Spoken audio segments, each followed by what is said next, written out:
Australia, the largest island in the world, is also the smallest continent with a population of 25.36 million.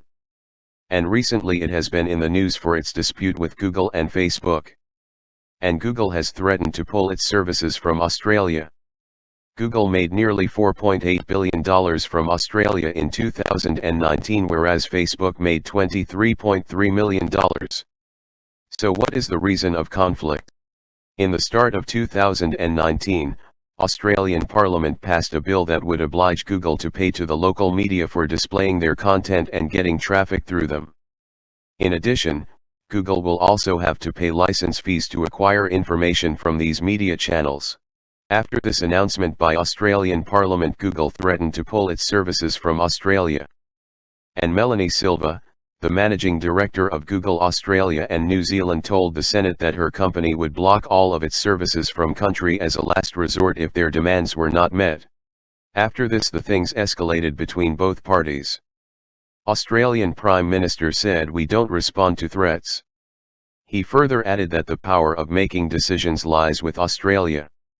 As of yet, Google has agreed to paying fees for content by local media, but it is still strongly opposing the decision that local media will be the one to decide the fees.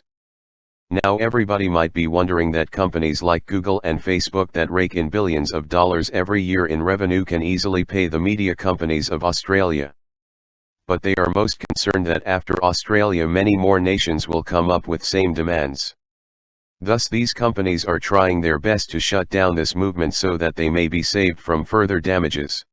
Google has stated that publishers already receive benefits from Google when their content is viewed. But the local publishers from Australia now want higher incentives and upfront fixed payment from Google. Recently Google disabled its services in Australia for a brief time and called it a test run. But intellectuals are deeming it a show of force by the company. European Union is supposedly also following in on Australia's footsteps as it has adopted an ancillary copyright directive. The theme of this policy is quite similar to Australia's stance. According to this policy, tech companies can display nominal content from publishers, but they will have to pay local publishers for their full content. The European Union as of yet has not targeted Google and Facebook directly. But it might in the future. And although European Union is a bit soft on Google for now, but France and Germany have come out as exceptions. They have clearly demanded Google to pay for using their resources. Other than these countries, Canada is also looking at alternatives to minimize the use of tech companies like Google and Facebook. Reportedly, Canada is thinking of introducing its own national search engine and national social media platforms. And if Canada, with a population of 38 million, bans Google, then this will be a major setback for the search engine giant.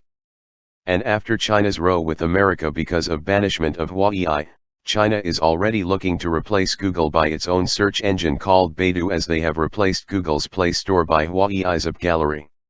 Now let's talk about the companies that stand to benefit from this Google and Australia conflict. The companies that seem to benefit the most are the Australian media companies. Other than them, search engines like Yahoo is also in line to receive benefits from this conflict. And companies like Vimeo and Dailymotion will also benefit if Google gets banned. Now only time can tell whether Australia will bend in front of Google or the titan of Google will have to surrender to masses of Australia. See you next time. Until then, take care of yourselves and subscribe to the channel.